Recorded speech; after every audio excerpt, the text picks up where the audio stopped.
Hello everyone, welcome to my channel commerce with Shikha. Last video में मैंने आपको बताया था कि सिक्योरिटी प्रीमियम के केस में जनरल एंट्रीज कैसे रिकॉर्ड होती हैं। आज इस वीडियो में मैं आपको बताऊंगी कॉल इन एरियर के बारे में। सबसे पहले कॉल इन एरियर का मतलब समझते हैं क्या होता है। कॉल इन एरियर का मतलब होता है कि जब मैंने शेयर्स इशू किए थे और सपोज मैंने अलॉटमेंट मांगी थी 500 शेयर्स पे 20 रुपीज़ के अकॉर्डिंगली, पर जो मुझे अलॉटमेंट रिसीव हुई उस टाइम पे मैंने पहले ड्यू करी। जब मैं ड्यू करूँगी तो फुल ड्यू करूँगी, और जब लोगों ने मुझे पेमेंट करी तो मुझे 200 शेयर पे पैसे नहीं मिले, मतलब उन्होंने पेमेंट नहीं करी। तो जो पैसा मुझे नहीं आया है उसको बोला जाता है कॉल इन एरियर, मतलब मैंने मांगे थे पर मुझे रिसीव नहीं हुए हैं। अब इसको दो तरीके से किया जा सकता है, इसके दो मेथड हैं। When call in arrears account opened, और दूसरा केस हो सकता है विदाउट ओपनिंग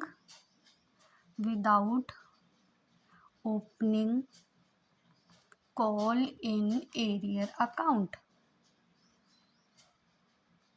मतलब या तो मैं call in arrear account open करके एंट्री को पास ऑन कर सकती हूँ, या दूसरा तरीका है कि मैं call in arrear account open ना करूँ और उसको ओपन किए बिना ही जनरल एंट्री पास ऑन कर दूँ।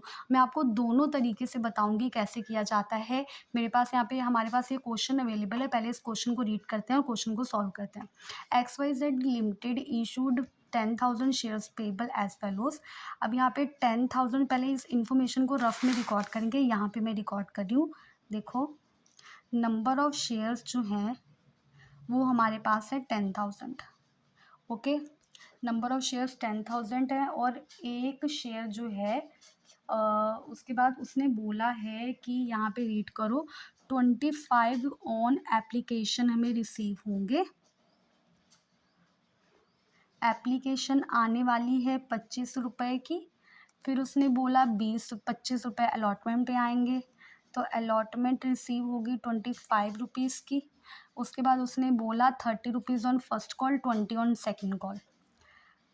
फर्स्ट कॉल 30 रुपीज़ की एंड सेकेंड कॉल 20 रुपीज़ की।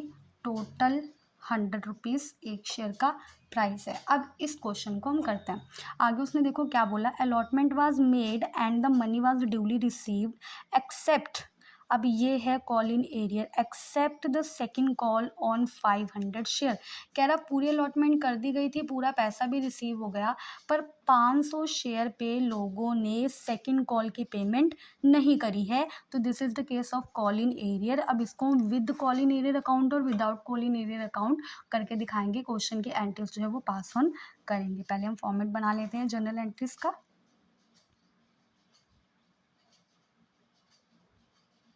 Particulars LF, debit amount, credit amount. Okay, सबसे पहले हम एप्लीकेशन ड्यू करेंगे, सॉरी रिसीव करेंगे। एंट्री रिसीव होगी bank account debit to share application account.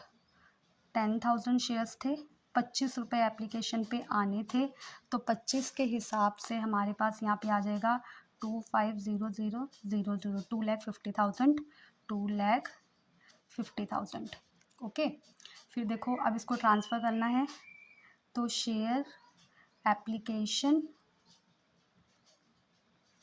Account debit to share capital account. ठीक है, पूरा वही सेम 10,000 शेयर्स के अकॉर्डिंगली 25 रुपीज़ रिसीव हो गए हैं।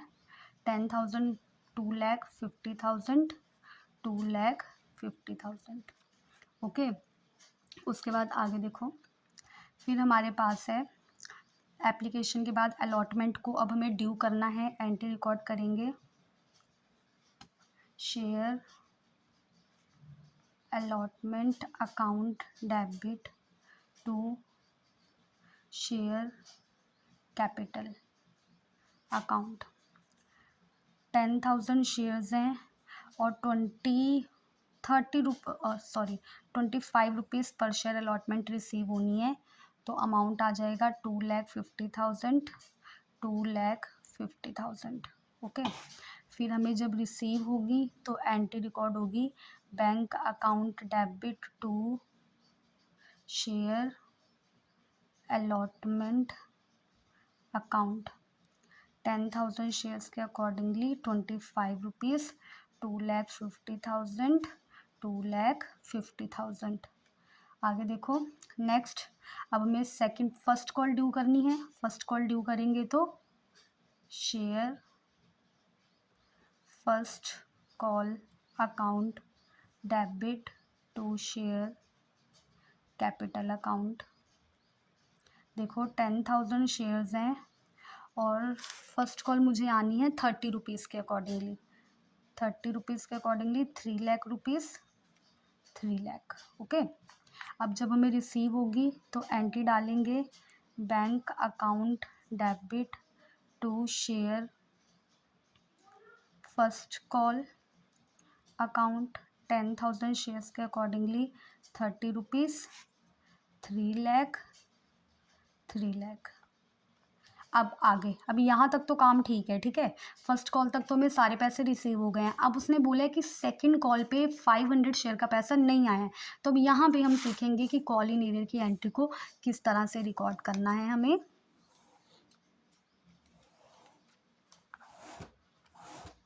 Particulars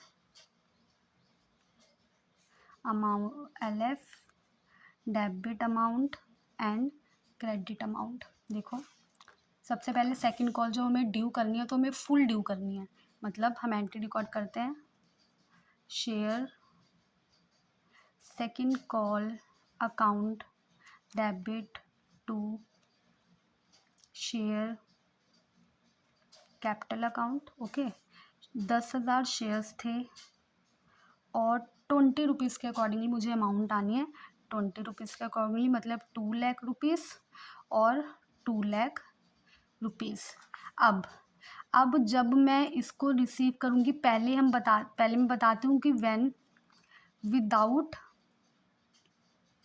opening call arrear call in account नहीं खोलती तब जनरल एंट्री क्या रिकॉर्ड होगी। हम एंट्री रिकॉर्ड करेंगे bank account debit to share second call.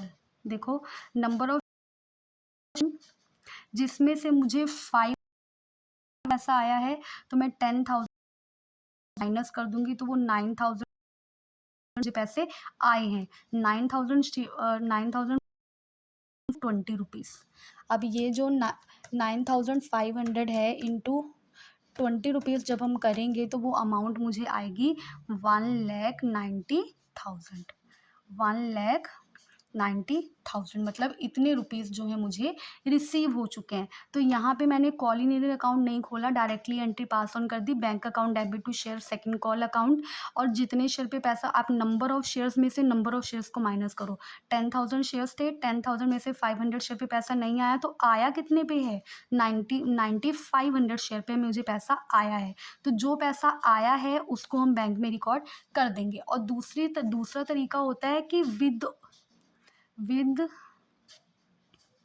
Opening call in arrear account. और अगर मैं कॉल इन एरियर अकाउंट खोलती हूँ तब एंट्री कैसे रिकॉर्ड होगी, तब एंट्री रिकॉर्ड होगी bank account debit call in arrear account debit to share second call.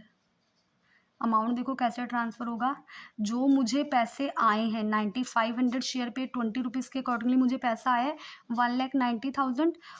जो मुझे पैसा नहीं आया है उसको कॉल इन एरियर अकाउंट में डालना है। मतलब मुझे 500 शेयर पे 20 रुपीज़ के अकॉर्डिंगली पैसे नहीं आए हैं तो ये मैं यहाँ पे डालूँगी 1 लाख रुपीज़। ओके, नहीं 10,000। फिर उसके बाद टोटल 20 और 10,000 शेयर्स के अकॉर्डिंगली 20 मुझे आने थे तो मतलब मुझे 2 लाख रुपीज़ जो है वो रिसीव होने थे और मुझे 1,90,000 रिसीव हो गया, 10,000 रिसीव नहीं हुए।